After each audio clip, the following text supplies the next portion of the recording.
It's Thursday, the 5th of August 2021. Welcome to Fear and Greed, the business podcast that sets you up for a successful day. I'm Sean Aylmer. The local share market ends above 7,500 points for the first time ever as investors ignore the surge in COVID cases around the country. That's our main story. Also coming up in today's podcast, 5 states report community-transmitted cases of coronavirus in just one day. Retail sales fall, and there's worse to come. And former Aussie Post boss Christine Holgate gets a $1 million payout. Then, stay listening for my chat about financial well-being and literacy. But first, here's a brief look at markets. Officials from the Federal Reserve in the US overnight detailed a path towards the withdrawal of monetary policy support on the back of the improving economy. The vice chair of the central bank said progress had been made towards achieving the Fed's goals, hinting that rates could rise by 2023. That triggered a sell-off on Wall Street, not helped by General Motors saying it had missed earnings forecast. In early afternoon trading, the Dow Jones Industrial Average was off 0.8%, the S&P 500 was 0.2% lower, and the Nasdaq 100 was 0.3% higher. European markets were also better, with London's FTSE closing 0.3% higher, and the Europe Stoxx 600 up 0.6% to a new record high. Earnings season continues across the region, and generally results have been better than expected. The local share market is the main story, more of that in a moment. Oil prices fell again overnight and have come off quite a bit this week.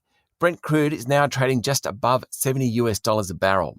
The price of gold was flat and is trading around $1,810 an ounce. The Aussie dollar is worth 73.8 US cents, and commodity traders just a touch tetchy this morning, worried the latest outbreak of COVID-19 in China could disrupt its economic rebound. While commodity prices are high, they largely rely on the expansion of the world's second largest economy, and prices have come off their peaks in recent sessions. Australian shares finished at their highest level ever yesterday, with the S&P ASX 200 closing at 7,503 points, having gotten as high as 7,509 points earlier in the day. The 0.4% jump pushed the key index beyond 7,500 points for the first time, and is now up 25% since November last year. Some of the biggest companies on the bourse are close or at record highs, while miners involved in battery metals industries have had spectacular rises this year. BHP closed 2% higher yesterday to a new record, notwithstanding the price of iron ore has come off over the past week. Investors like BHP's copper business and potentially its push into potash. Wesfarmers' share price is trading near record highs. The conglomerate has retail businesses, including Officeworks and Bunnings, and they've done well during the pandemic. It also has an industrial chemicals business, as well as exposure to the lithium sector via a joint venture in Chile. Lithium is definitely the hot metal at the moment, and Wes is up 15% in the past 2 months. Pilbara Minerals, Orocobre, Lynas Rare Earths, Mineral Resources, all companies that dig up metals used in batteries, are near record levels, and this week has been particularly good for the buy now, pay later groups after Square's $39 billion bid for Afterpay. It's early in the earnings season, but so far results have been fairly positive, and the lead in most days from Wall Street has been strong. Comments from the Reserve Bank on Tuesday that it expected the economy to rebound after the current wave of lockdowns reassured investors. Certainly, what's happening in Sydney at the moment and beyond hasn't hurt confidence yet. Of course, the big question is whether it can continue. A set of very positive circumstances has pushed the market to new highs, but it looks a bit expensive. Mind you, the options for investors aren't great with the interest rates so low. If the economy does bounce like the Reserve Bank suggests, the market could well keep running for a while yet. In a moment, the rest of the news you need to know this morning.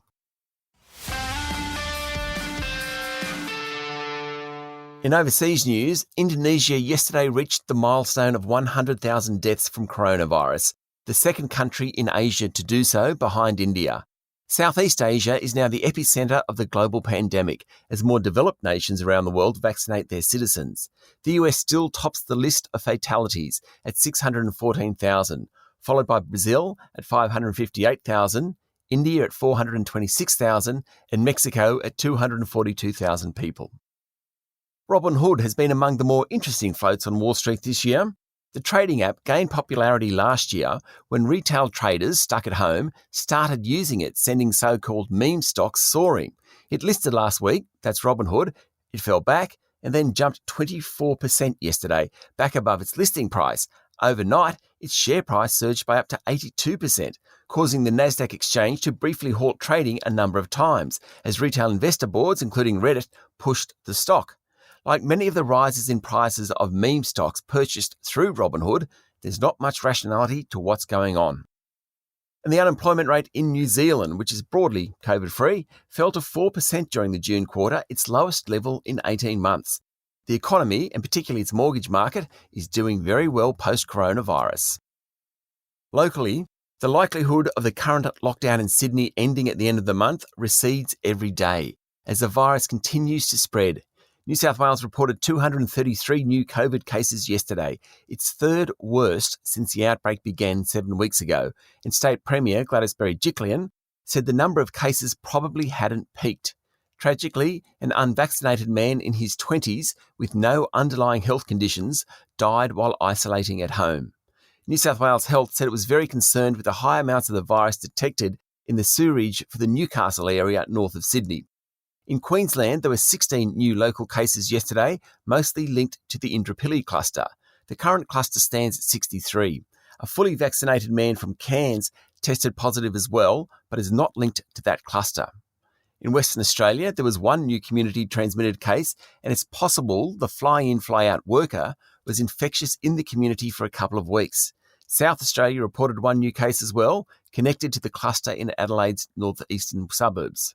While the official number in Victoria was 0, there were reports of one positive case last night that will appear in today's numbers. The person could well have been infectious while in the community.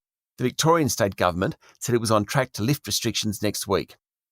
In the 24 hours finishing yesterday, a record 213,947 doses of vaccine were administered, taking the total number of jabs to 12.8 million. More than 20% of the adult population is now fully vaccinated. That's good news. The man in charge of the rollout, Lieutenant General John Fruin, said he believed Australia could reach 70 to 80% vaccination rate by December. He said he hoped under 40-year-olds could book jabs from next month, and he's working with schools to roll out vaccinations for 12 to 15-year-olds. Former Australia Post boss Christine Holgate will receive a $1 million termination payment after she left the business amid controversy over awarding 4 Cartier watches as bonus payments. It triggered a parliamentary inquiry which cast a shadow over the board of the group and the Prime Minister. Aussie Post won't have to apologise, but will have to pay Ms Holgate's $100,000 in mediation costs. The federal government will establish a $380 million scheme for members of the stolen generation. It comes after several hundred members of the group launched a class action against the government. Eligible survivors will get a one-off $75,000 payment in recognition of the harm caused by their forced removal, and $7,000 to support healing. Retail sales fell during the month of June, though for the full quarter were up 1.3%. Not surprisingly, lockdowns in Victoria, New South Wales and Queensland triggered the falls. The biggest declines came in clothing and footwear, department stores and cafes.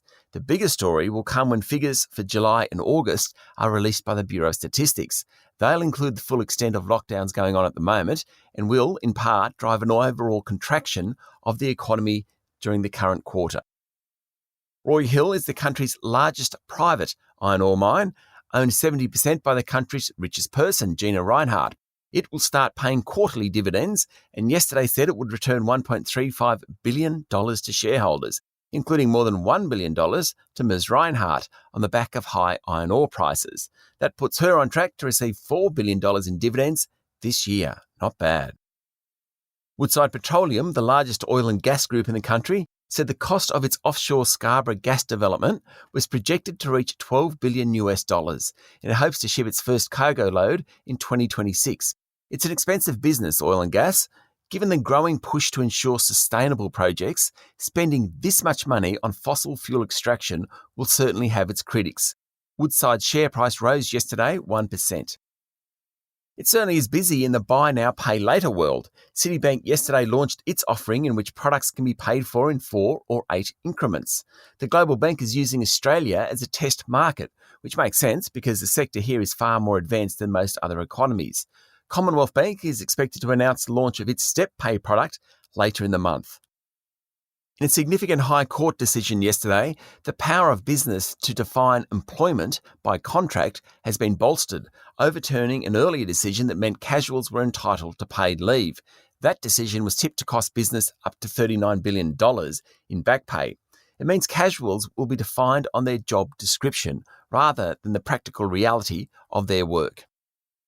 Bill Pappas, the well-known Sydney businessman who allegedly defrauded Westpac of hundreds of millions of dollars through his company Forum Finance, yesterday told the federal court via an affidavit that he was suffering from illness and anxiety.